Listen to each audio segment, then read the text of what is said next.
Boa noite a todas e a todos. É um prazer recebê-las e recebê-los aqui na Casa da Advocacia e da Cidadania de Campinas. Exatamente hoje, no início da nossa semana jurídica, da semana de estudos aqui da UAB, em um dia emblemático, né? Acho que muito significativo para todos nós, né? O dia da instituição, né? Dos cursos jurídicos aqui no Brasil, o dia da advocacia, né? Essa profissão que a gente tanto gosta e tanto se dedica, né? Eu gostaria imensamente de agradecer a possibilidade professor William Santos Ferreira, de estar conosco, de fazer o compartilhamento aqui das suas ideias. Estávamos conversando um pouquinho aqui na sala de reunião e realmente tantas situações típicas mesmo da advocacia, né, professor? Então, enfim, acho que falar um pouco também do nosso dia a dia processual, eu acho que experiências também, né, que nos, enfim, nos moldam e nos fazem avançar. Eu também gostaria de agradecer muito a doutora Maria Daniele, que também aí como fã do processo civil, sempre que eu falo para ela, Dani, vamos trazer processo civil para a semana jurídica ou para algum evento, professora, ela é entusiasta, né, ela adora, então ela já compra a ideia, cacifa a ideia enfim, nos ajuda nessas realizações, né? Hoje, o professor William Ferreira vai falar sobre fato, prova e os desafios da advocacia nos recursos em segunda instância, que é algo por si só, né, já vai ser interessante, porque acho que a gente, quando pensa em recursos, talvez a última coisa que a gente vá pensar é em fatos e prova, né, professor?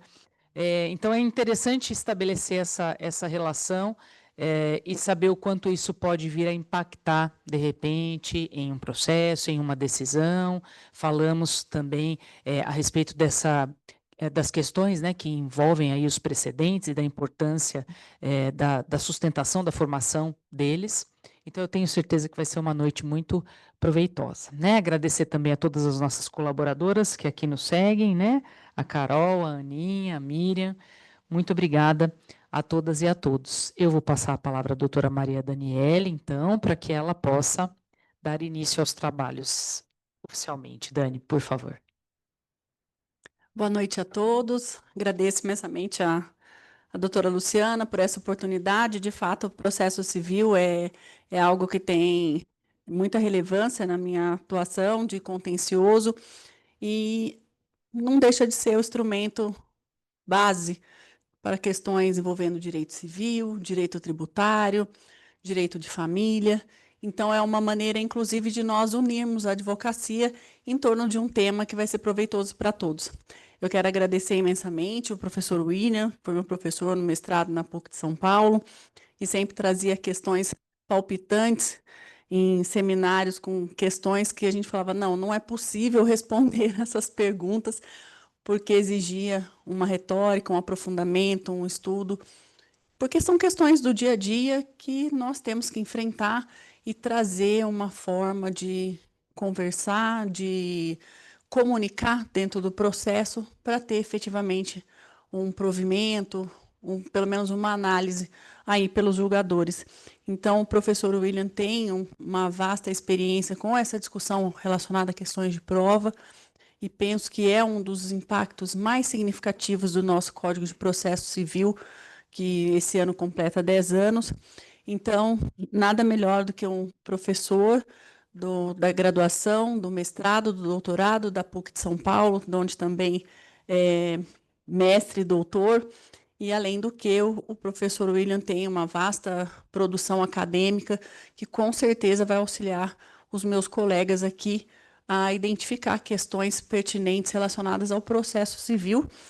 E além do que eu gostaria de destacar, esse eu acho que vai dar um pouco mais de trabalho para todos, mas quem conseguir uma obra-prima dessa que trata sobre a questão dos princípios envolvendo a prova civil, não vai se arrepender, porque vai ter um aprofundamento aí que é eterno.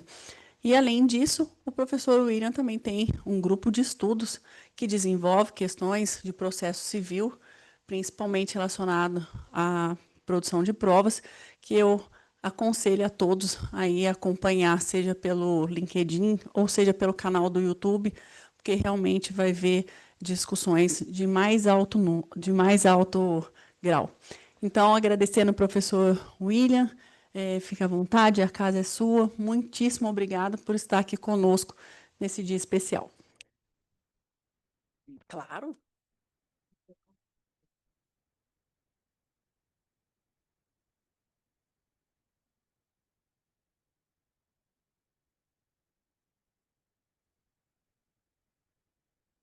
Boa noite a todos e a todas.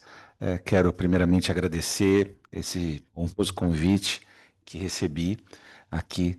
Uma pessoa, quero cumprimentar a todos, na pessoa da doutora Maria Daniele Toledo e também da doutora Luciana Gonçalves, que preciso dizer também da doutora Maria Daniele que ela comentou que nós éramos muito rigorosos nos questionários, etc., mas é uma turma que teve uma desenvoltura muito grande e, como realmente sem fazer favor nenhum, era também uma aluna muito dedicada, sempre questionadora também, e para mim é uma satisfação poder hoje aqui. Quanto ao livro, que está esgotado, mas alguns se encontram por aí, uma segunda edição, então eu em breve devo ter notícias.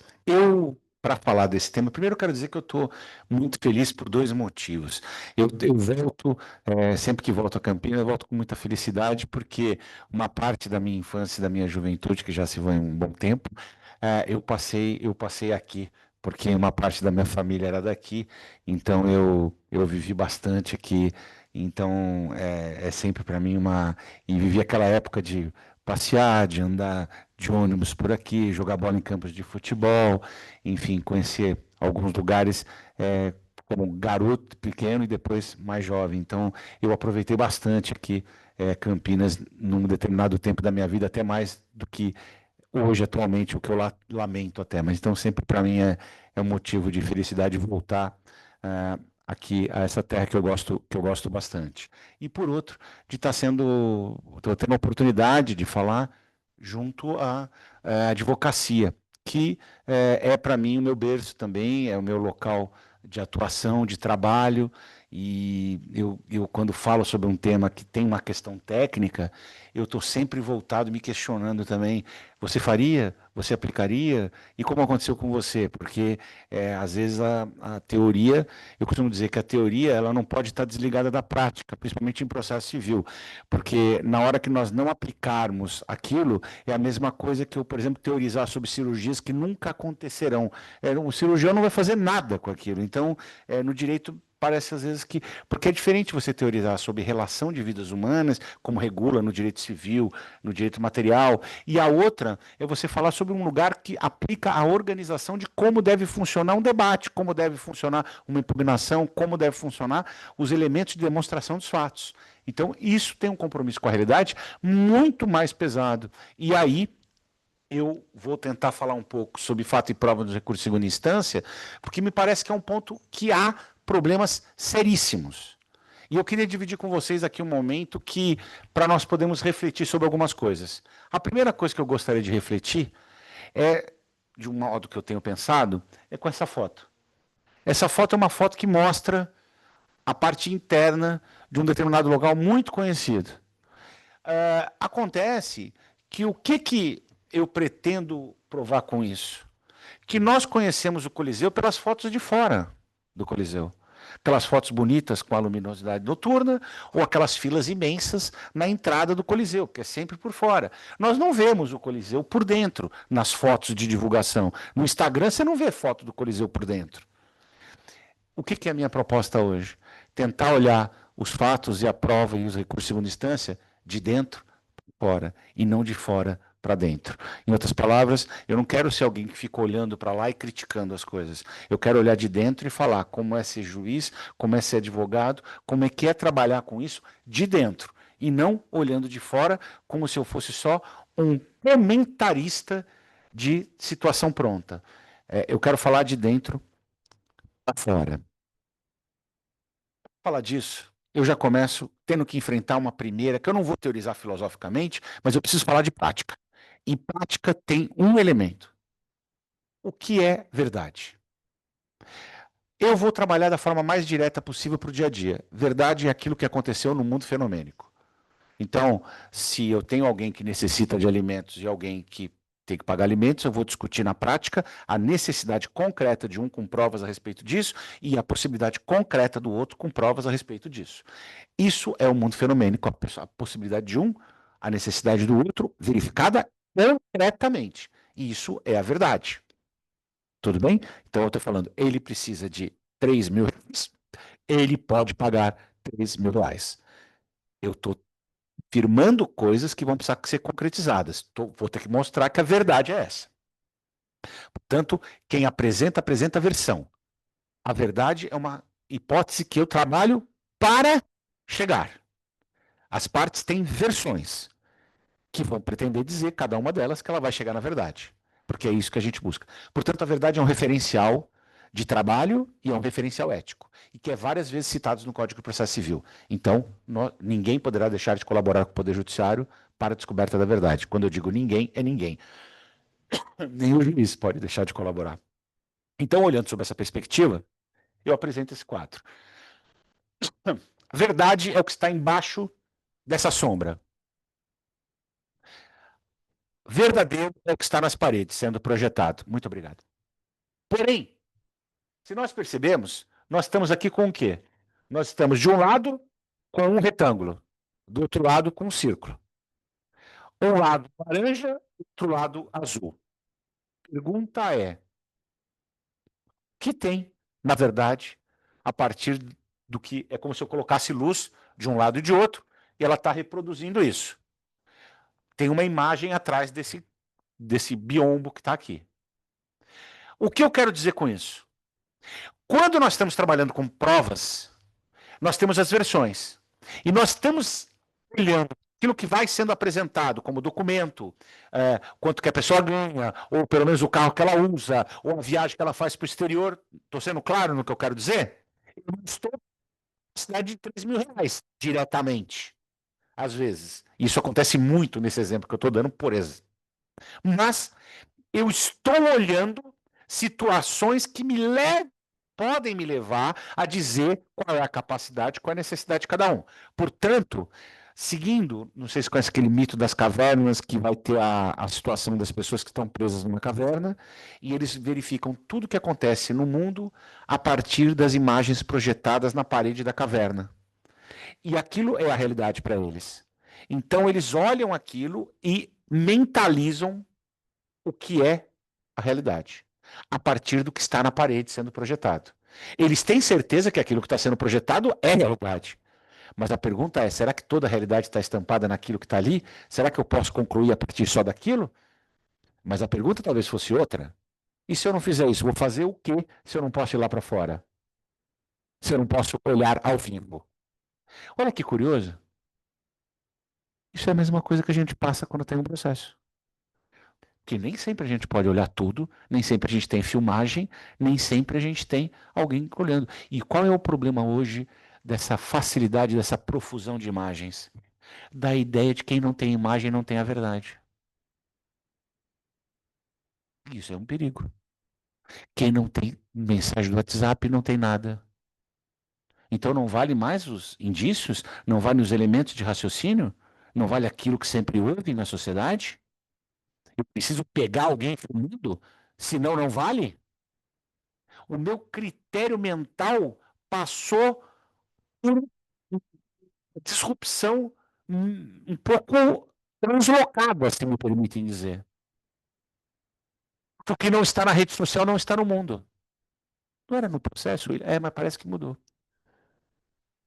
Então, aquela pessoa que não tem publicização, ou mesmo aquilo que não é publicizável, passa a ser questionado. Muito bem.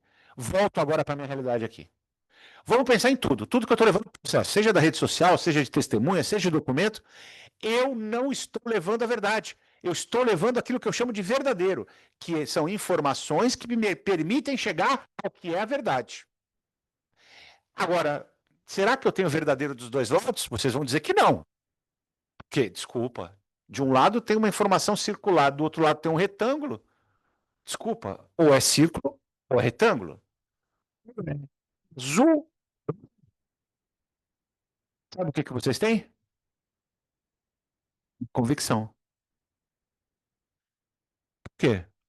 Porque eu concebi e joguei para vocês uma informação, um antagonismo em relação à outra, e você responde que tudo bem, se uma é para ser verdade, uma é, mas as duas não dá, porque elas são ilógicas.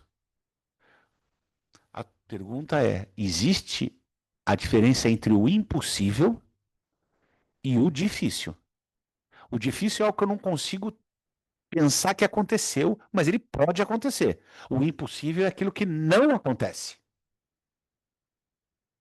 Alguém poderia dizer, então o impossível é o quadrado ser retângulo. Então as duas informações elas não são somáveis. Elas são ruptoras. Tudo bem? Tá dando para entender? E qual é a imagem que estaria por trás? Será que eu consigo ter as duas informações juntas? A resposta provavelmente é que não. Desculpa. Ah, perdeu aqui. Ah, não. Deixa eu ver. Ela não está aparecendo por algum motivo.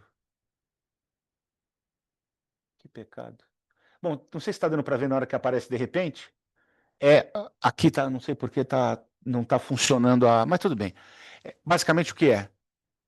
É uma figura cilíndrica dentro. Eu vou. Desculpa, vou ser professor aqui agora, cara. Desculpa. Eu não resisto a não mostrar direito. Aqui a figura que está aqui, não está funcionando aqui, ela é um cilindro internamente azul, externamente laranja. Quando eu bato a luz daqui, aparece o retângulo, porque seria o cilindro redondo, então ele passa por aqui, então ele aparece do lado de lá retângulo, e aparece o laranja que está pelo lado de fora do cilindro. O cilindro por dentro é oco, só que é oco azul. Quando bate, o que aparece aqui é redondo e azul, porque dentro dele ele é azul. Em outras palavras, nós não pensávamos que era uma figura cilíndrica, externamente laranja e internamente azul. Porque elas aparentemente, pela nossa convicção, levavam a algo diferente. O nome disso, em alguns momentos, é conceito. Outros nomes, convicção. E aí, esse tipo de coisa, o nosso cérebro é estimulado a dois tipos de resposta. Uma rápida e uma devagar. Existe um prêmio Nobel que tem um livro sobre pensando rápido e devagar, Daniel Kahneman, que provou que o cérebro tem duas formas de raciocinar. Uma, necessidades emergenciais, e outra, para reflexões, para você meditar. Ambas têm vantagens. A rápida, por exemplo, eu jogo agora, com certeza você vai levantar uma das mãos, vai provavelmente pegar a bola, ou no mínimo bater na bola. Só que você não pensou, o William vai jogar a bola, jogou com que velocidade, qual mão, e você vai bater na bola, etc. Por quê? Se eu fizer isso com uma criança de 5 meses, por favor, com uma bolinha bem leve, vai bater na cara dela, porque o cérebro dela ainda não tem experiências suficientes para tomar uma deliberação. A pergunta é, se vocês baterem na bolinha, vocês ficaram pensando, vou levantar minha mão, vou pegar na velocidade, vou baixar. Vocês não pensaram absolutamente nada. Quem diz que vocês estão dormindo no cérebro? Você pensou rápido. Se você ficasse pensando, peraí, primeiro eu preciso avaliar a bala e já bateu na tua cara. Kahneman prova que nós temos dois tipos de raciocínio. O duro é, quando a gente cai no pensando rápido, a gente cai em armadilhas. E isso é o que acontece direto também na prova. Por exemplo, olha uma imagem como essa. Calma.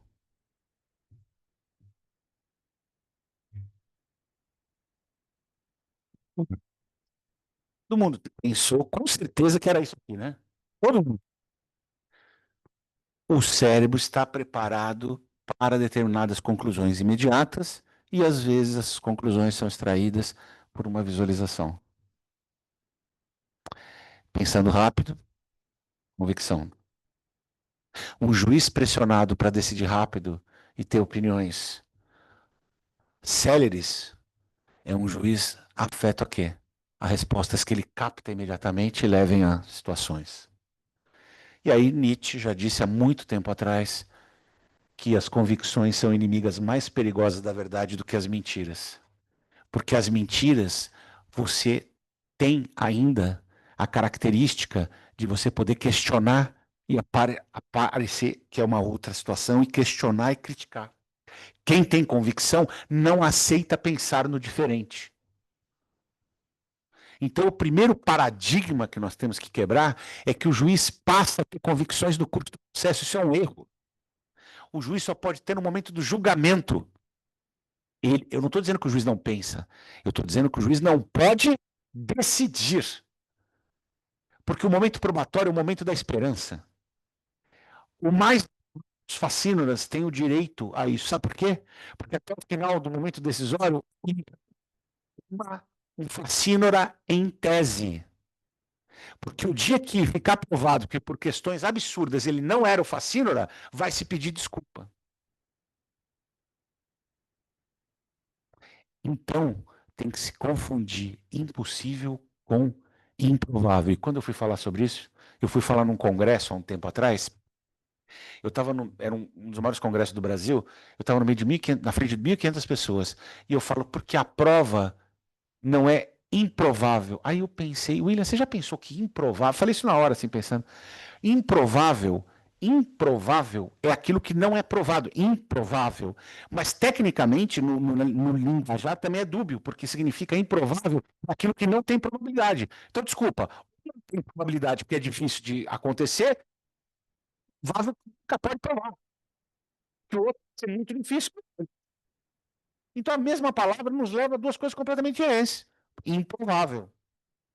E isso é o que acontece no dia a dia. De novo, nós não podemos ter convicções. Nós temos que ter algo diferente. Algo que é permitir raciocinar sobre um conjunto probatório despido de preconceitos. Você avalia sobre as premissas e não querendo conduzir o seu próprio raciocínio para te dar um conforto falso, um conforto quase hipócrita de que aquilo foi assim porque eu assinei. Porque você manipula a construção. E aí você leva ao quê? Você leva a situações muito sérias. E aí eu começo já a discutir o que representa o artigo 369. Porque de vez em quando a gente tem que citar um artigo, senão parece uma teoria que eu não consigo aplicar na prática. Esse dispositivo foi muito importante. Olhem o tamanho de uma visão de um tribunal para o tamanho de uma parte. Essa é a nossa realidade. Você se sente o quê? Um nada perto de um sistema enorme que parece gigantesco, inclusive é assim mesmo em lugar com pilaças enormes de altura, que você se sente um nada, mas você olha em volta e praticamente nunca tem ninguém. Eu fui convidado para dar uma aula na universidade em Roma e fui conhecer a Corte de Cassação, que tem essas características, inclusive. E quando você chega lá, você não vê ninguém. Você só vê essas pilaças, coisas enormes, os filósofos na parte externa. E é lindo, mas não tem ser humano. O que eu quero só dizer com isso é que essas imagens têm uma representação muito preocupante, que é o seguinte, é uma estrutura opressora para dar o resultado final. E nós que nos viremos com isso. Só que eu quero dizer uma coisa para vocês. Isso está mudado. Isso está mudado. Por quê? Porque antigamente dizia o dispositivo, todos os meios de prova em direito são admitidos. É o artigo 332 do CPC anterior. O nosso atual é: as partes têm o direito de empregar todos os meios. O que nós estamos dizendo? Que direito à prova é um direito das partes. Não é uma titularidade do Estado juiz. E sabe por que é isso? Uma razão muito simples. Muito simples. Na Constituição é dito, e por que nós temos a posição de que a lei deve ser observada e não se pode alegar nada em desconformidade à lei? E por que isso está desse jeito e a isonomia também? Porque nós, no papel social de organização social, foi determinado que nós não podemos usar a própria força, mesmo que tenhamos o direito, sob pena de exercício arbitrário das próprias razões. E falaram o quê? E por que isso? Porque nos dão em troca um processo dito um método eficiente para, se você tiver um direito, você demonstrar e obtê-lo. Ora, se eu não posso usar a própria força e você tem um processo para que eu possa demonstrar que eu tenho o direito, se esse processo não me permite demonstrar que eu tenho o direito, na prática eu não tenho nem o direito. O que é altamente questionador e uma traição ao compromisso do contrato social. Por quê? Porque se eu não tiver o direito de provar, vão dizer que eu não tenho o direito. E o que é pior, ainda vão dizer que eu não produzi a prova, que a culpa é minha, vai, e nunca mais vai ser alterada a realidade. Olha o sistema opressor.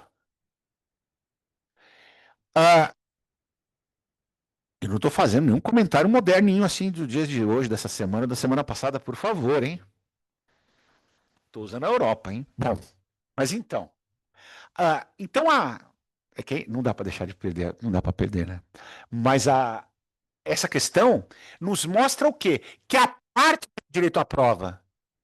E o que eu quero dizer quando eu digo que a parte tem o direito à prova? Que quem é o destinatário da prova? Nós aprendemos que é quem vai analisar a prova. A gente escuta na graduação que é o juiz. Porque, afinal de contas, porque a conclusão é muito simples. Quem vai decidir? Quem vai definir a prova? Quem vai aceitar eu fazer uma pergunta ou não? Quem vai definir quem é o perito? Quem vai assinar os quesitos? Esse cara é o mais importante do mundo. E aqui aconteceu um desvirtuamento. Porque na época que eu tinha imperadores, ditadores, quem decidia o direito eram eles. Então, eles eram o centro. A partir do momento que veio o Estado Democrático, não é mais assim. Por quê? Porque quem tem a prova e o direito à prova são as partes que o Código mudou no artigo 369. Não é que já era assim, mas não se falava isso, porque se pensava que a prova era algo que levava à verdade. Que lindo! E quem descobre a verdade? O juiz. E quem tem que ter convicção? O juiz. E quem é o destinatário da prova? O juiz. E isso leva a audiência a ser conduzida pelo juiz, prova só que ele o juiz, ele ainda que não vai ser capaz de convencê-lo. Você fala, peraí, mas você vai dizer contra isso? Não, eu só quero dizer que o que eu disse no meu livro do está aqui escrito. Eu quase fui trucidado quando eu escrevi isso aqui em 2017 para 18. Não, minto, que 17, tá louco? 2014 foi a dissertação, 2008 foi minha tese, foi pior ainda. Foi 2008. Eu disse que o principal destinatário da prova eram as partes. Os meus professores olhavam para mim com pena. Poxa, ele era um bom rapaz, né? Deve ter se perdido no meio do caminho. Como falar que o destinatário são as partes? Quem vai julgar o processo é o juiz? Gente, quem vai conviver mais com a prova? A parte? E com o trânsito julgado a eternidade? Ou o juiz? Horas, todos os juízes juntos somados. Eu não tenho dúvida de dizer para vocês que a diferença aqui é entre quem vai sofrer o dano e quem apenas vai participar do resultado do julgamento. Portanto, como é que o principal ator pode ser o juiz e as partes e seus advogados? Vamos ser menos preconceituosos com os juízes? Vamos pensar de outro modo? Vamos pensar pelo lado da eficiência constitucional, artigo 37. Como é que eu faço um juiz que tem 3.000 processos, 7 audiências naquele dia, ele tem o quê? Dons mediúnicos de descobrir quem fala a verdade ou quem mente? Ou saber como descobre as coisas no caso concreto no dia da audiência? Ou conhecer todos os discursos dos seus técnicos, dos peritos, e saber exatamente todas as técnicas do mundo, todas as máximas da experiência, tudo? Ele é um super homem ou uma super mulher? Ele tem, na verdade, algo que é muito valioso, que é, teoricamente, a imparcialidade, teoricamente, a boa gestão, deixar que os interlocutores interessados trabalhem na questão das provas, trabalhem na demonstração, para que aquele acervo, quanto mais rico eles deixarem, mais ele terá instrumentos para, ao final, poder analisar. Porque, afinal de contas, vocês acham que de uma audiência, quem sabe fazer as perguntas decisivas? Os advogados ou os juízes? Como é que o juiz vai saber o que a parte sabe? Ele não falou antes com as pessoas. Como é que ele vai saber o que cada parte pode ou não confessar? Ele não sabe, então ele não tem esses instrumentos. Então ele não pode ser o agente principal do momento da instrução. Porque quem foi contratado, isso é ético, para a posição do seu cliente são os advogados e promotores. Não é o juiz. O juiz começa a interferir além da legalidade, da organização e da admissibilidade, da evitar a ilicitude. É para isso que ele está lá. Você fala, William, você está reduzindo o juiz a nada. Eu falo, quando eu vou na escola da magistratura, eu não fui expulso ainda, então eu acho que eu ainda estou levando. Tenho 3 cursos na Escola Nacional da Magistratura, sobre direito probatório. Outros órgãos, você falou, também fiz. Minas Gerais, São Paulo, Mato Grosso, Rio Grande do Sul, e tenho falado sobre isso. E não me expulsaram, nem saí preso. O que eu tenho defendido? Que o juiz ele tem que verificar que ele passou a ser o CEO da instrução. Ele hoje é o gestor. Vocês já imaginaram o CEO? Vamos lá, eu vou bater o martelo. Porque você precisa comandar todo mundo, isso é uma responsabilidade imensa. Isso é gestão. Bom, dito isso, o juiz não é o principal destinatário. Agora eu gostaria de deixar uma mensagem concluindo nesse ponto. Advogar. Quando a gente está numa audiência e é quase irresistível, você faz uma pergunta, começa a parecer que está dando meio certo e tal, você olha para a cara do juiz, da juíza, para ver qual é a reação. Parabéns. Você está fazendo tudo errado. Se você juntar uma prova e quer ver a reação do juiz na hora da prova, você está fazendo tudo errado. O juiz não é bússola instrutória. Sabem por quê? Porque você vai cavando um item, outro item, outro item, outro item. Mas a riqueza de uma instrução não está numa prova pré-determinada, e sim no conjunto probatório que vai criar uma conferência de validade. Essa prova é boa, essa prova é mais ou menos. Quem lida com isso sabe. Às vezes você pode ter uma testemunha com toda a clareza descritiva, etc., e 3 falando a mesma coisa. Mas de uma forma sem interesse, são tendenciosas, têm contradições. Qual vai valer? A um, o espírito crítico daquilo, principalmente se tiver uma coerência com uma foto, um documento, com informação específica. Sabe o que é isso? Princípio da unidade probatória. O que é isso? Todas as provas produzidas servem para responder a cada questão fática que você tiver. Todas as provas, não uma só. Então é por isso que nós não podemos olhar para o juiz como uma bússola, porque ele não está conseguindo ainda analisar o conjunto de provas. E aí, quando eu vou produzir uma prova, quem tem que olhar o resultado na frente sou eu, advogado. Por quê? Porque eu sabendo o que eu preciso fazer agora, eu tenho uma mente de chegar aquilo. O juiz não, ele só quer saber diretamente daquela prova, diretamente daquela prova. E ele começa a viciar aqueles elementos. Como acontece muitas vezes com o juiz que tem um preconceito de alguma coisa, começa a fazer perguntas. Ele quer. Isso não pode ser assim. Isso é preconceito. Então não pode. Dito isso, então como é que eu devo fazer? Eu devo primeiro produzir provas para minhas versões e colocá-las no processo. Porque ao final, quando eu fizer minhas razões finais, eu vou a reunião dos elementos nos autos, mostrar o porquê a minha versão tem mais coesão e argumentação do que a da parte contrária. Portanto, você não precisa convencer em gaguejos um juiz de direito. Você precisa trabalhar no.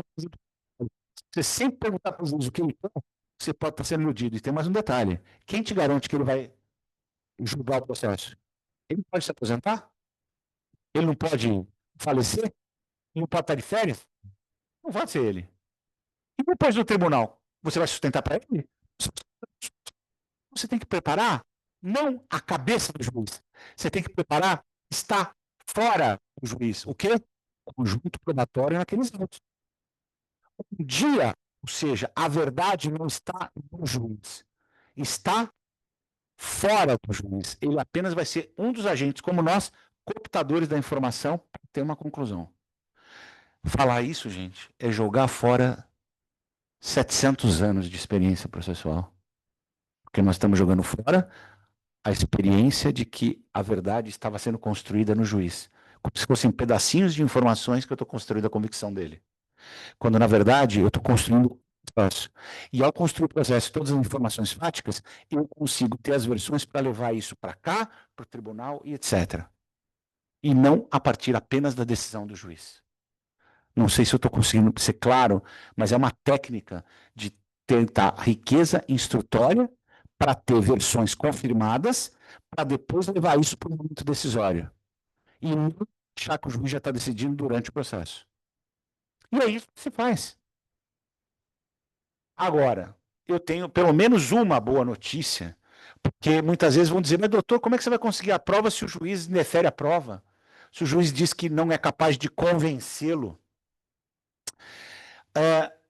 O CPC apresentou aqui uma grande diferença do antigo. O antigo, ele dizia que caberá ao juiz de ofício ou requerimento determinar as provas necessárias à instrução do processo, indeferindo-as inúteis e meramente protelatórias. Vejam o que aconteceu no CPC 2015. Caberá ao juiz de ofício ou requerimento determinar as provas, independente do requerimento da parte, determinar as provas necessárias ao julgamento de mérito. Caput. Depois, o juiz indeferirá em decisão fundamentada as diligências inúteis e meramente protelatórias. Qual foi a diferença? Gigantesca. Passaram um corte laser no dispositivo, o CAPT foi determinar as provas necessárias e o indeferirá as diligências inúteis e meramente protelatórias. O que quer dizer isso? Que como todo CAPT é regra. Parágrafo único é exceção. Então, a prova será inferida, exceção, e diante de fundamentação do juiz. E fundamentação não é porque não é capaz de me convencer. Porque eu não quero convencê-lo, eu quero ter informação nos autos para qualquer juiz. Ele tem que ter uma afirmação técnica para demonstrar aquilo que está nos autos. Então, sobre isso, o que existe aqui? O indeferimento só pode ser mediante fundamentação. Ele não pode dizer que não é capaz de me convencer. Ele diz que é uma prova impossível, que é uma prova absurdamente custosa, que não levará a lugar nenhum por causa disso, disso. Tudo bem, ele pode falar isso. Não cabe prova testemunhal porque o tema é técnico e precisa de um perito. Ele pode falar isso e demonstrar. Mas sob essa perspectiva. Então, sim, porque tem que continuar tendo diligências inúteis meramente protelatórias, mas é por exceção. E o que acontece? Sabe aquela situação de que você tem 3 testemunhas, 2 já foram ouvidas, e você quer a terceira testemunha ser ouvida, e diz, doutora, vai ouvir a última testemunha, doutora, eu estou cheio, a audiência está cheia, já está aqui, olha, seja melhor para a senhora não ouvir essa testemunha. Estou avisando. Aí você fala, não, excelência, mas eu vou querer ver, mas eu vou indeferir. Eu falei, excelência, eu já deferiu. Eu construí minhas perguntas e argumentação esperando a terceira testemunha. Eu não posso ser surpreendido nesse momento. Doutor, mas o fato para mim já está esclarecido. De novo, mais um chavão. O fato para mim já está esclarecido. Aí uma vez um juiz numa audiência real chegou para mim e falou, doutor, o juízo já está convencido. Fica meio que nem o Pelé, que falava, né? Que o Pelé, ele usa a terceira pessoa, né? Então, o juízo já tá convencido. Eu falei, excelência, com todo respeito, se está convencido, excelência já vai dar a decisão? Não estou entendendo, doutor.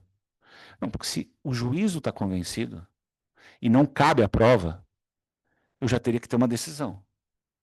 Porque se a decisão não for agora, de passar essa testemunha, eu vou perder o direito na instrução, vai encerrar a instrução, eu vou estar no dia da decisão, e se Vossa Excelência não decidir a sua decisão, que estaria a minha inutilidade,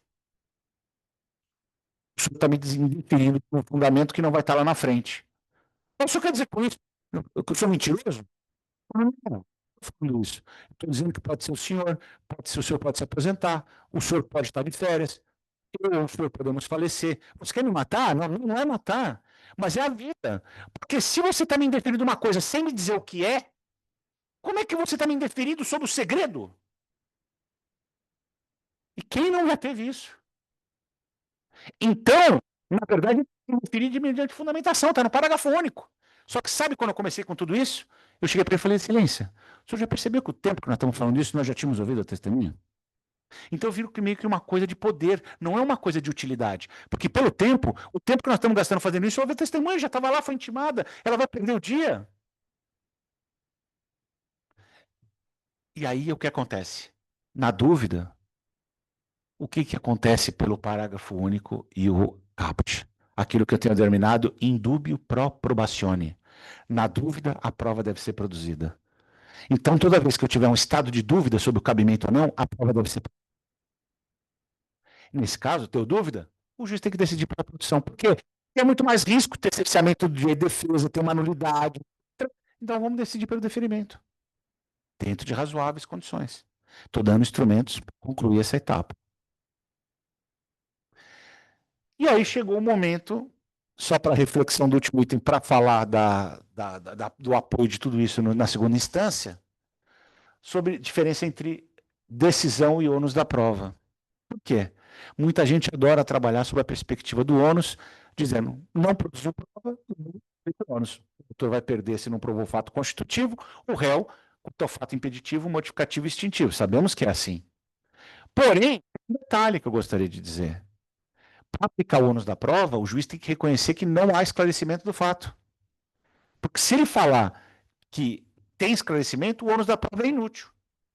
Então, o que acontece com o ônus da prova, esse aspecto que eu estou dizendo aqui? Ele só tem utilidade para o dia que o juiz disser que as provas produzidas não foram capazes de justificar o julgamento da causa. Agora, qual é o pior? Por exemplo, fato constitutivo do direito.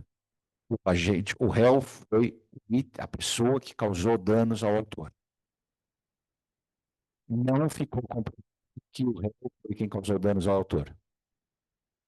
Acaso ficou comprovado que outra pessoa fez? Não. Só ficou comprovado que não foi ele? Não. Só não ficou comprovado. E não ficou comprovado. Não sei se está dando para entender. Eu não provo que a pessoa foi culpada. Mas, por outro lado, eu sou eu. Então, diz que não foi ele. Por exemplo, como ele provasse que estava em outro local no mesmo momento. Ele não provou. Então, eu tenho um estado de dúvida. Agora, vai ser pelo uso da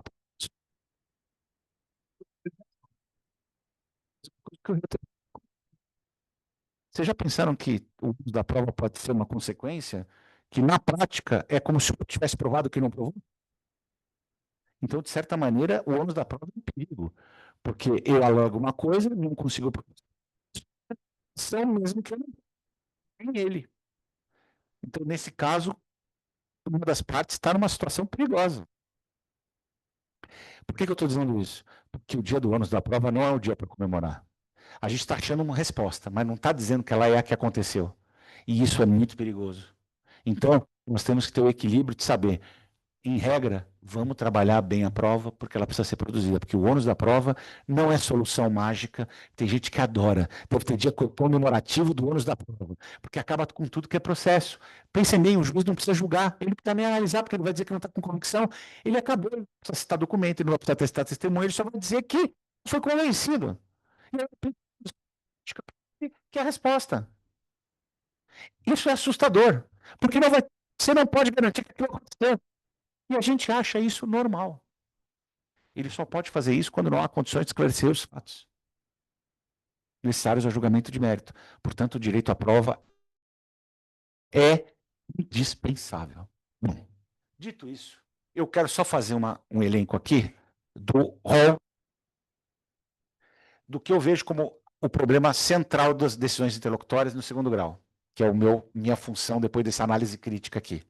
Porque eu criei um pano de fundo, que é um pano de fundo de modificação de premissas, para a gente saber trabalhar, olhar para o trabalho. Um trabalho feito é aquele que um juiz que poderia negar vai se surpreender e dizer: puxa vida, você trabalhou mesmo, hein? Você me convenceu diferente do que eu pensava. E uma vez, porque ao longo dos anos a gente pegou uma certa experiência, mas a gente que é meio combatido ali, com contencioso, como é o meu caso, dizem que eu sou uma pessoa meio apaixonada pelo lado que eu falo, que eu tenho uma demonstração, que eu acredito naquilo que eu vou estudar, eu sou um detalhista, o meio ficou por minha conta. E aí, Uma vez eu estava com um amigo meu, desembargador, eu falei para ele, eu não sei, eu estou meio me questionando, porque eu sou muito insisto, eu insisto na prova, eu falo, eu recorro, com respeito, nunca gritei, mas eu fico muito que sou questionador, questiono a prova, questiono no recurso, atuo muito nos tribunais, inclusive com outros colegas advogados, porque é que eu tenho trabalhado muito. E aí, eu escutei uma coisa que me surpreendeu. Eu falei, eu acho que eu sou chato. E eu acho que eu vou ficar com fama de chato no tribunal.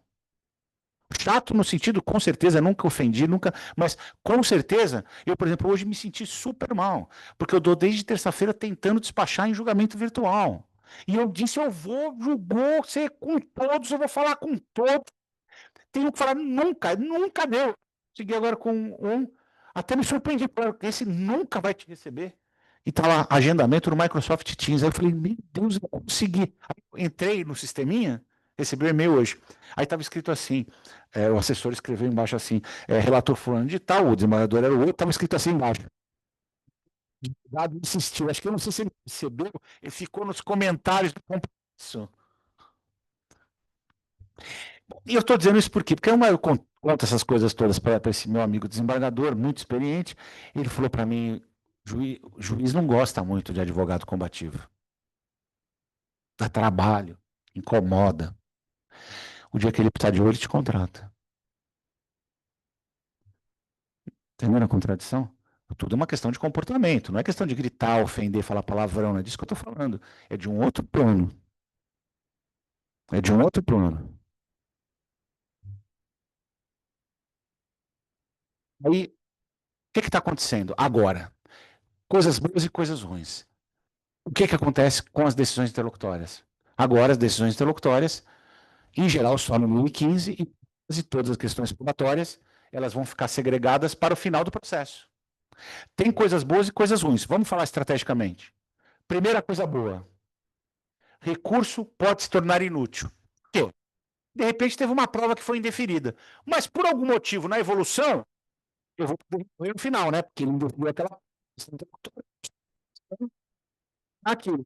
De repente, a instrução foi melhor para acabou gerando uma prova. O que eu vou poder fazer se eu ganhei a ação? Eu não tenho interesse em recorrer daquele cerceamento de defesa, porque a prova se tornou inútil. Agora, o que vocês têm que tomar cuidado? Já dá uma dica. Porque mudou a forma de advocacia.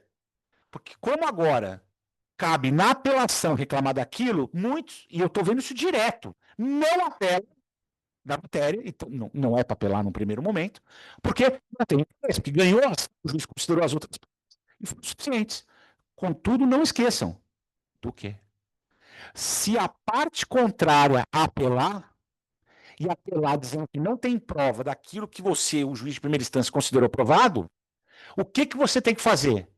Você tem que, nas contrarrazões de apelação, apelar a decisão interlocutória que te indeferiu aquela prova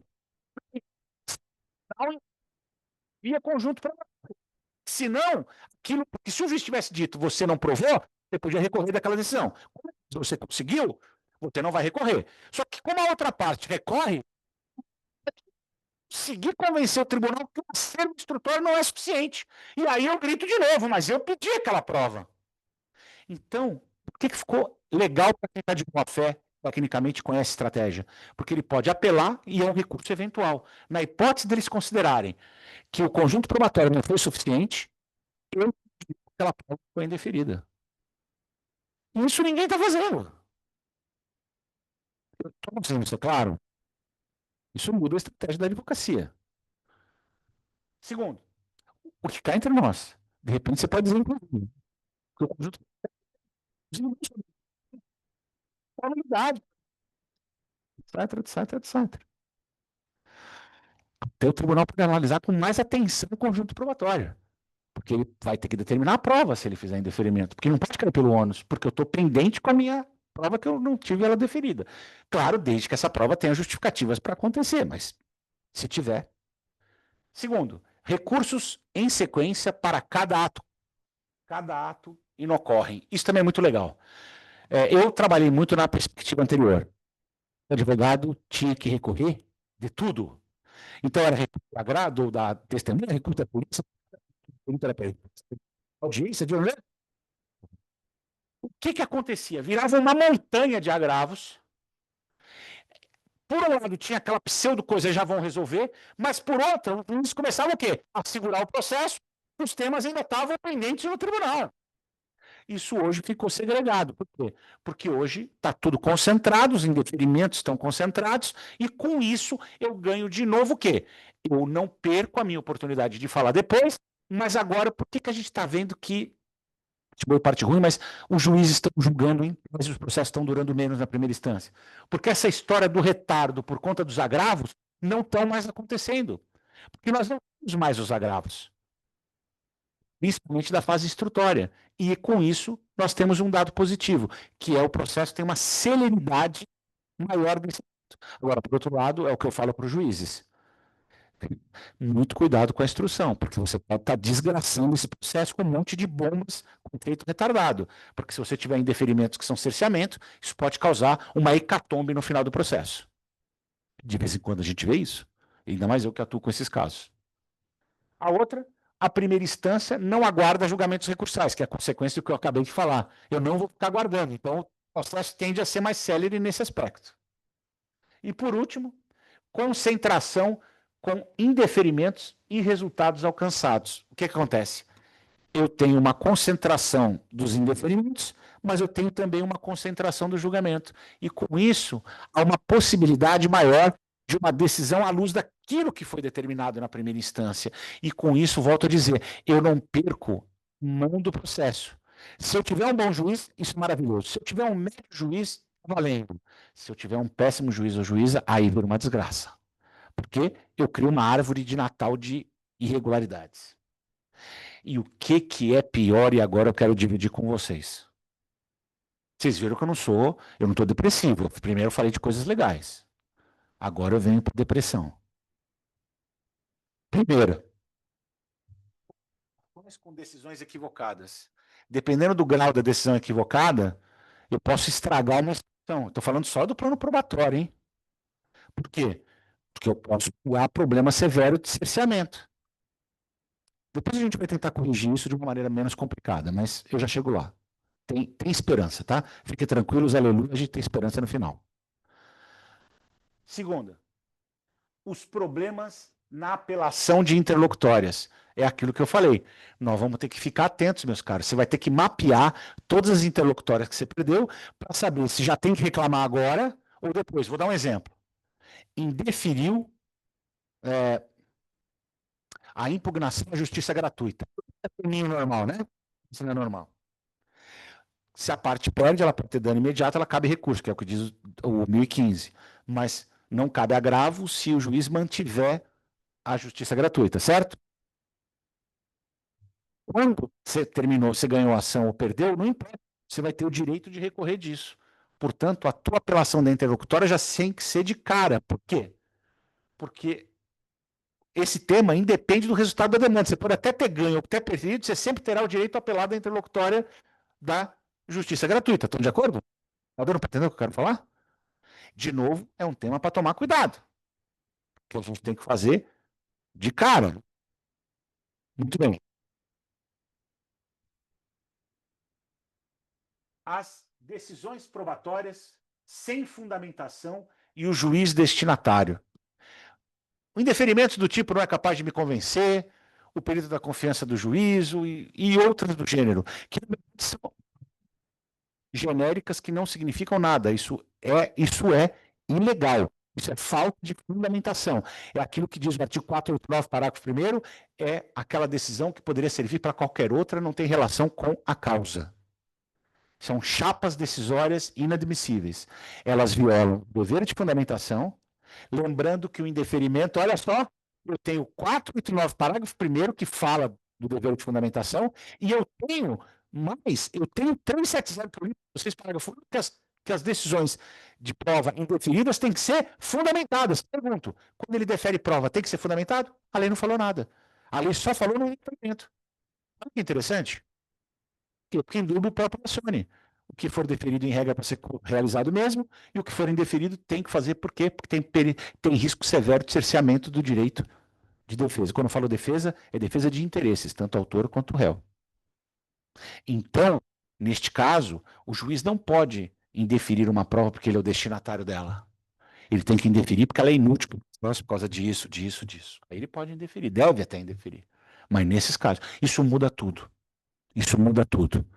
Se ele não fizer isso, pela ação das interlocutórias, se você perdeu no início, se você não perdeu, encontra razões em relação à apelação do réu. Você terá uma apelação de interlocutórias nas contrarrazões. Porque se o réu tiver chance de ganhar, você tem que ter apreciado as suas questões probatórias.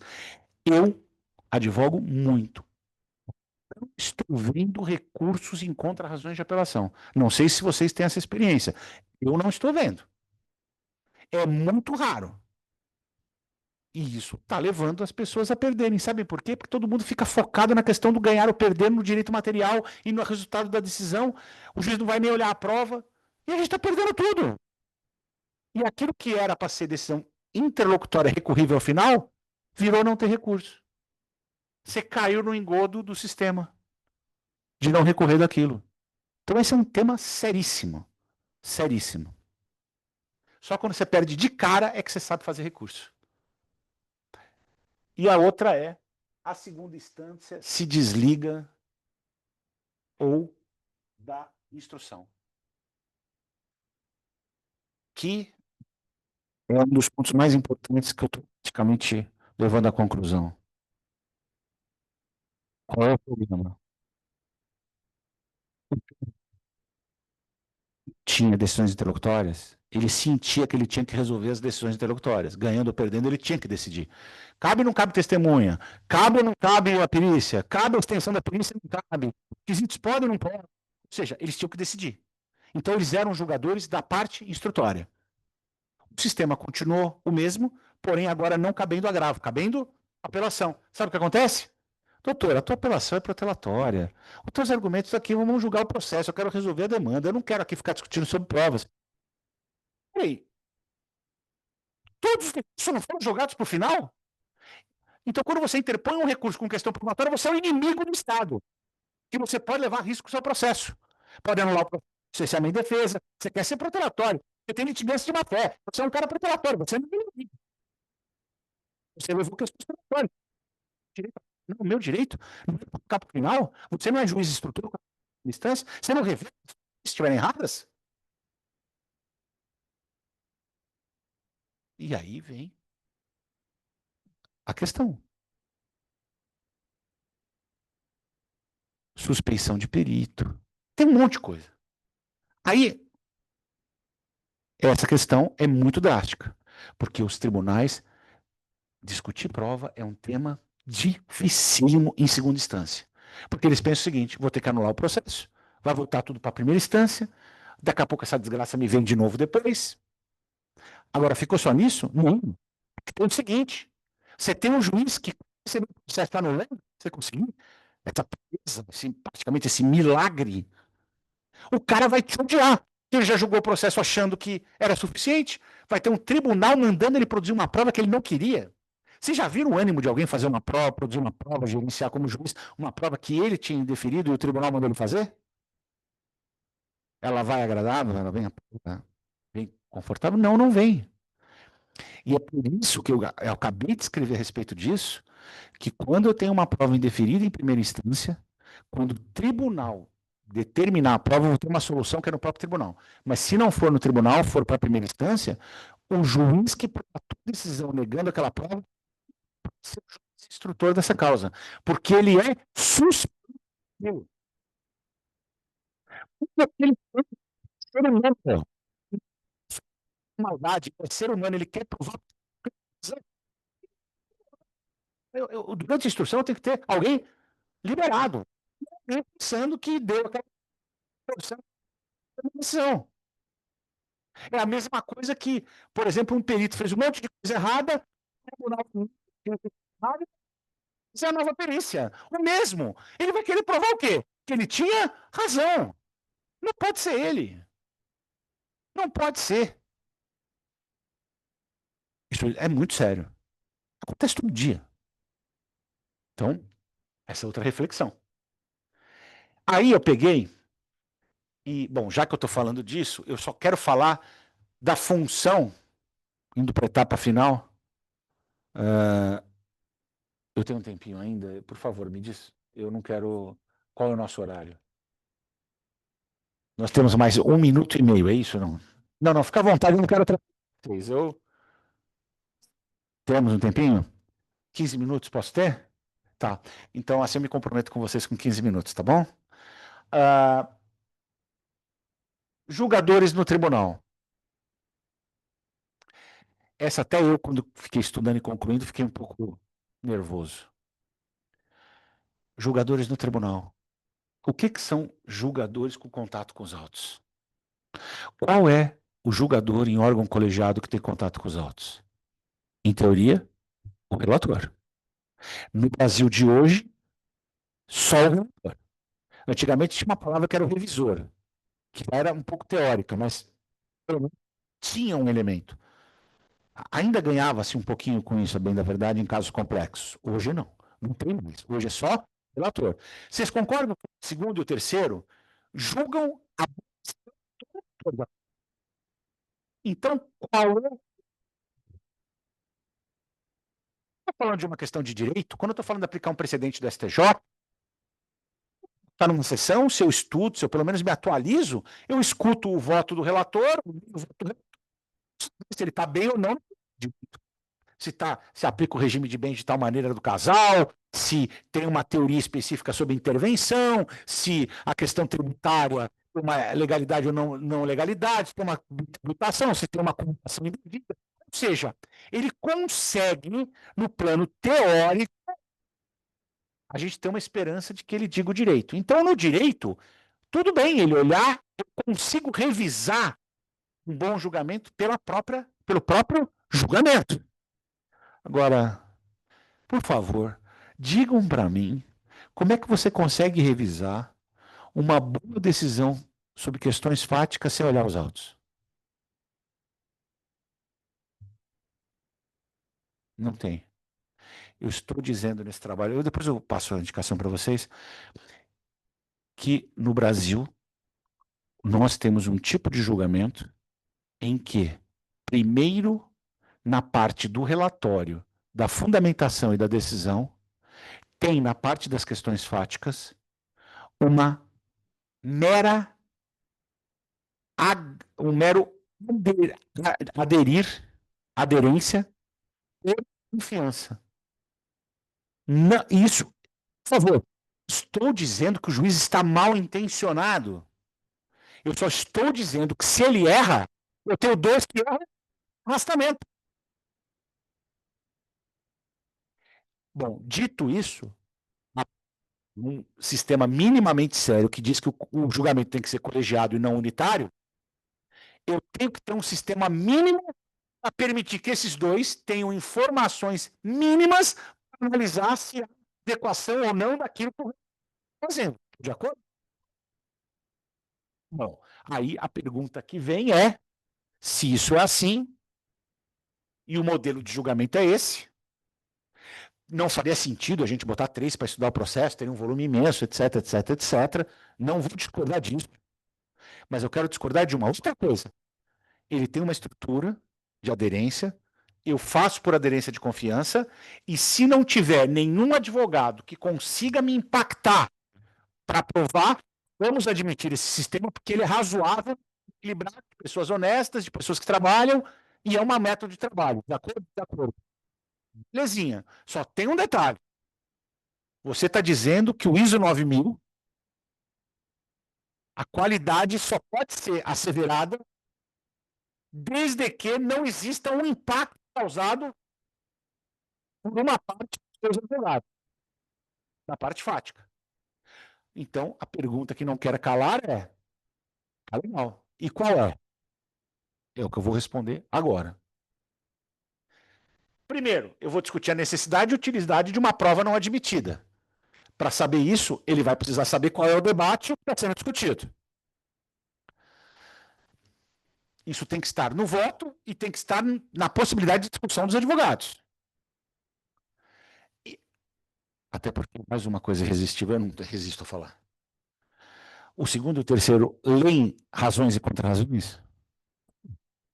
De novo, a adesão dele é 100% do relator.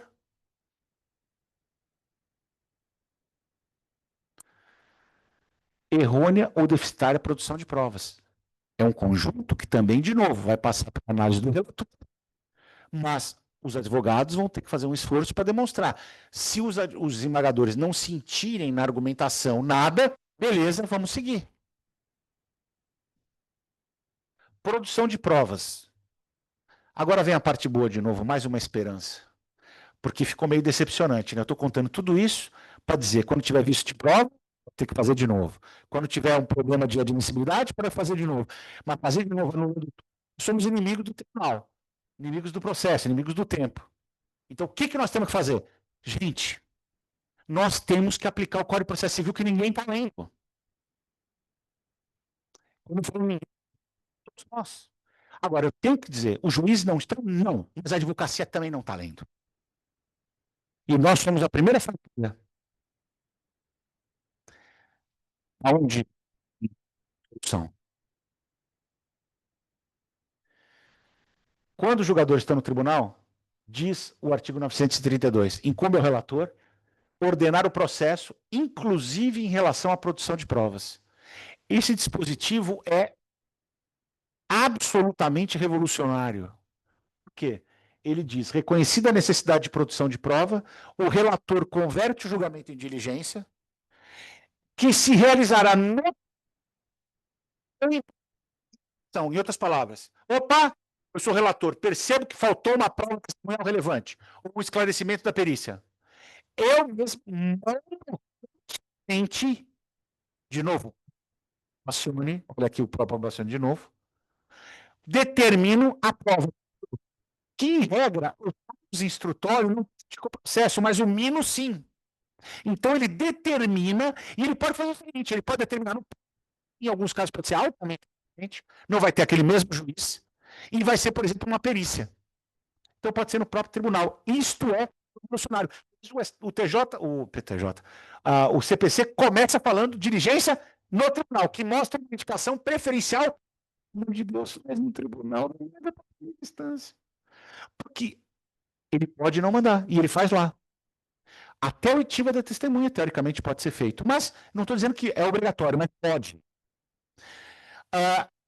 Depoimento não é obrigatório, mas pode. Aí o que acontece?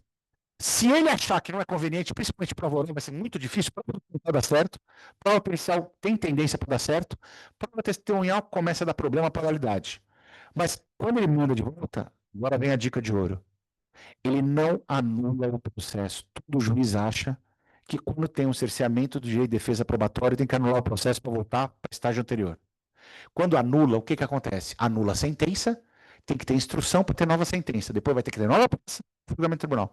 O moderno não é assim.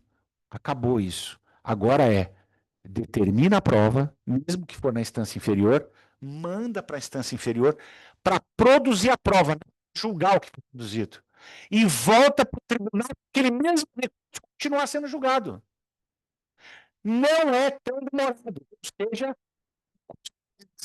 que você tem uma coisa muito grave acontecendo, mas você não quer levar uma desgraça ao processo, porque você só quer a produção daquele elemento, não quer anular o processo inteiro. Estão entendendo? O discurso é completamente diferente. Você não é o inimigo do processo, mas o processo não pode ser seu inimigo, o judiciário não pode ser seu inimigo. É isso que eu estou falando. E quando o desembargador relator não aceitar? O 932, parágrafo 4 diz, quando não determinada pelo relator, as providências indicadas no parágrafo 1º e 3º, que são essas possibilidades, poderão ser determinadas pelo órgão competente para o julgamento do recurso. Ou seja, o segundo e o terceiro podem sair daquela aderência e determinar a produção de prova mesmo contra o relator. Isso é trabalhar colegiado. Isso é analisar a prova. Eu, por exemplo, tive um caso, não estou mentindo. Hoje, semana passada eu fiz um memorial, hoje o despacho. Eu tive, com todo o respeito do mundo, mandei para o relator, mandei para os outros dois, eu já estou em embargo de declaração do julgamento definitivo de um incidente de consideração da personalidade jurídica, que está se fazendo decisões assim, vale quase um... ignoro tudo para ter a condenação para vincular a pessoa. Eu, sem brincadeira, tabelinha. O acórdão disse isso. Isso não existe no processo. Folhas tal e tal é outra coisa. O tribunal disse, a parte teve já esgotamento a executada já teve todos os seus bens, determinado penhora e esgotadas as chances de demonstração patrimonial do lado.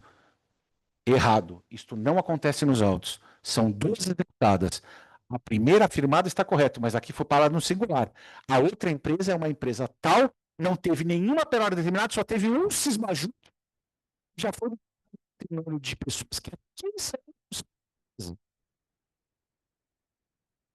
Então, eu estou questionando o acervo fático descrito no acórdão. E que aquela demonstração fática, pergunto, está dentro do juiz ou está nos autos? Está nos autos.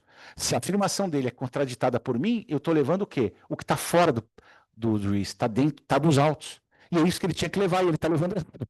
Quem está julgando errado. A premissa não é correta, os outros juízes julgam erradamente por arrastamento. Isso é uma técnica de demonstração correta do plano do instrutório. Com essa solução.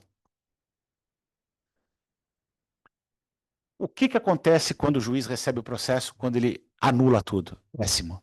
Porque ele tem um viés cognitivo chamado de ancoragem. Não sei se vocês já ouviram. O que é um viés cognitivo de ancoragem? Ele acredita que o que ele decidiu é o correto. E quando o tribunal manda ele produzir uma prova, vai produzir prova para nada. Você vai ver o que vai acontecer. Mas ele faz o quê? Uma prova, aquele desânimo com aquela linha de chegar naquilo para provar para o tribunal que ele tinha razão. Essa pessoa não tem equilíbrio. Ele é interessado na causa. Que ele quer demonstrar que ele tinha razão. Então, neste caso, eu já tive casos, o juiz arrumou um jeito de indeferir as perguntas da testemunha que ele não queria que fosse ouvida. Agora, eu pergunto a vocês, alguém aqui já viu uma anulação ou determinação de oitiva de novo porque uma pergunta relevante não foi admitida? Então, o que adianta protestar? O que adianta a pergunta ser relevante? Nós estamos fazendo o quê no processo? Então, é isso que eu estou querendo dizer aqui. Agora, tem um jeito menos pior de resolver os problemas, e a gente leva esse jeito menos pior. E assim a gente vai conseguir corrigir alguns processos que severamente estão servindo. Outro, peritos com vieses de confirmação. Perito é a mesma coisa. O perito que teve uma nulidade de um processo, fazer uma nova perícia. Por quê? Ah, porque ele já pegou o dinheiro, vamos fazer ele fazer a mesma perícia. Gente, vocês acham que ele vai ser contra o que ele mesmo falou? Não pode ser o mesmo perito. Não pode. E aí, concluindo, agora é. Gente, o que o advogado e a advogada podem fazer se não for a sustentação oral, se não for a técnica de juntada de memoriais? Como é que você chega no segundo e no terceiro desembargadores? Se nós não tivermos um resgate da sustentação oral, se nós não tivermos um resgate do memorial, nós não temos julgamentos verdadeiros sobre questões de fato e questões probatórias. Nós estaremos julgando a versão colocada pelo relator e não o que está nos autos. Os juízes não estão em colegiado julgando o que não está nos autos. Eles estão dizendo que confiam no juiz relator e não que julgaram o processo.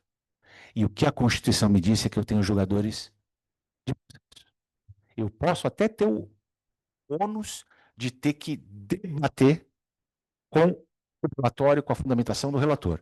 Eu concordo com isso como metodologia, mas eu não concordo com nós sermos solapados do direito, principalmente com uma ideia de colocação de julgamentos virtuais. Julgamento virtual, sabe para o que é? Para quem admitir julgamento virtual como satisfeito, está suficiente. Alguns podem até entender que isso é interessante. Se todo mundo aceitar, se a própria parte não reclamou, está resolvido. Tudo bem. Mas quando isso não acontece, não pode. Agora, o que vai competir com a advocacia? A advocacia tem que ter responsabilidade de ter um nome a zelar e não colocar tudo para pedir se tirar do julgamento virtual, porque senão vai ser uma pessoa que vai começar a ser marcada como uma pessoa que conduz sempre só no seu próprio interesse e não no interesse global. A gente tem que ter um pouco de critério nas coisas que a gente faz. E aí, com isso, quais são as técnicas? Conhecimento do caso. Falar sem conhecer o caso é brincadeira. Às vezes eu faço tentação oral no tribunal, quando eu estou assistindo, eu tenho verdadeira vergonha alheia. A pessoa não sabe o que está sustentando. Objetividade, ética, no sentido de nós não podemos nos desvirtuar falando que existem documentos que não existem e assim por diante. Uma coisa que eu vou dizer, você até pode enganar o juiz uma vez, duas, mas o dia que você ficar marcado como alguém que engana juízes, amigo, é melhor você trocar de profissão. E fatos e provas podem não estar no voto do relator. Dica sensacional, na minha opinião. Se eu mostro aonde estão as provas e alguém só vê o material ou vê a informação oral, ele consegue ler o acórdão e não ver nada daquilo do acórdão. Aí, com isso, chama, no mínimo, uma análise do processo. E muitas vezes tem muitos desembargadores que pedem vista dos autos. Então não é que nós estamos no hecatombe que todo desembargador está aceitando de tudo também. Existe esse impacto. Então esse impacto pode girar. E agora vem a melhor notícia. Porque agora, com a apelação, quando tem um voto divergente, ela aumenta o número de integrantes, que é o julgamento estendido. Isto valorizou demais aquele desembargador responsável, que analisa o caso. Porque antigamente ele votava, os outros ficavam. Não é vencido, vai trabalhar para quê? Para ser otário? Hoje não. Hoje, olha, um caso viram um voto diferente. Eu tive um caso na Câmara Empresarial que foi, respeitosamente, mas o relator da oposição foi pedido vista, os dois divergentes, entraram os dois que integraram os outros dois, correu a sido contra um. Câmara Empresarial. Então, querendo dar como notícia, uma notícia boa, quando é difícil de mudar. Se muda, você consegue valorizar o voto vencido, porque ele está lá de vez em quando. Sabe por quê? Essas coisas criam uma questão na Câmara, é verdade. Mas quando a Câmara não é aquela fechadona absoluta, o que acontece? Isso cria um fluxo que o julgador se sente juiz. Ele volta até aquela chama da justiça de novo. Ele sente que de vez em quando ele está fazendo uma coisa diferente. E quando você acendeu a chama desse cara, é incrível que pareça, a chama parece que alastra para os demais, assim. É um negócio bonito de ver. E aí você lembra que a advocacia ainda tem uma função, porque a advocacia, ela precisa desse senso. Eu acredito nisso.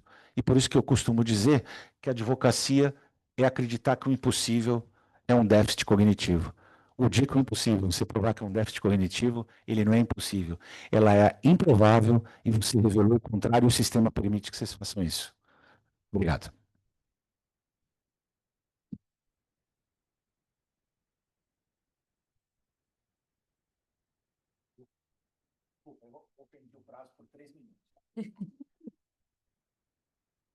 Sempre muito bom discutir questões processuais, identificar metodologias e pontos que realmente nos façam refletir como é que nós estamos lidando com a advocacia.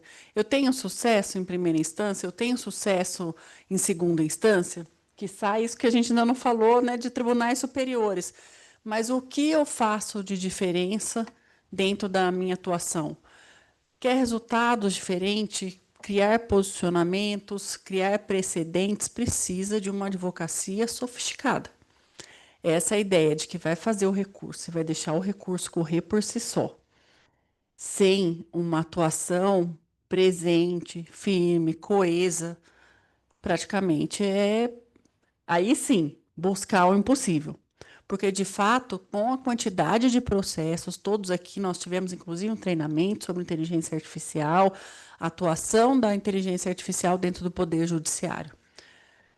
Vai se esperar que os magistrados, principalmente segunda instância, vão dar atenção a um recurso que parece que foi feito naquela celeridade, no último dia do prazo, sem trazer uma argumentação diferenciada, ou que eles vão realmente parar para julgar e trazer os precedentes, o que vai formar a jurisprudência, os leading cases, enfim, né? A gente brinca, fala o loved one, né? Que é aquele processo que traz aquela expectativa.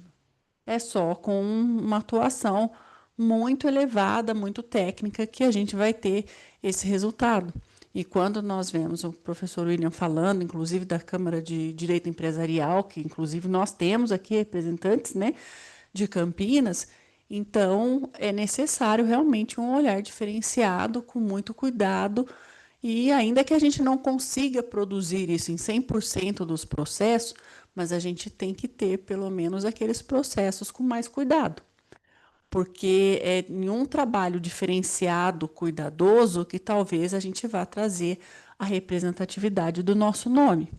Porque se a gente deixar todos os processos ali de um contencioso massificado, de um contencioso que não tenha um determinado cuidado, vai ser impossível a gente querer ser lembrado pelos juízes aqui da nossa cidade judiciária, quem dirá no Tribunal de Justiça, como um advogado, né, que tenha a representatividade da classe e tudo aquilo que a gente tanto se orgulha.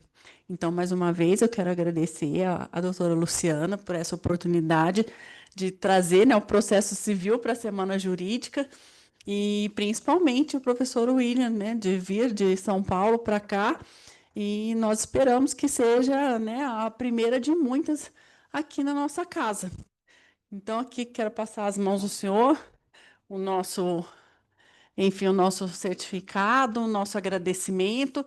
E a gente precisa lembrar, né, que hoje é dia do advogado, e a gente impediu, inclusive, o professor William que participasse de algum quindura ou algo do gênero, então ele precisa sair daqui com uma boa lembrança da OAB de Campinas. Muito obrigado, professor. Obrigada, viu? Nós que agradecemos imensamente essa oportunidade. É muito bonito, como advogada, né, como professora aqui nessa cidade, ver alguém que fale com tanta paixão, com tanta veemência, do significado da advocacia dentro de um processo. Ele só se faz efetivamente com advogados combativos, com pessoas que primam por adquirir a sua competência e levam essa competência, esse aprendizado para dentro do processo. Parabéns pelo seu exemplo, pela sua fala.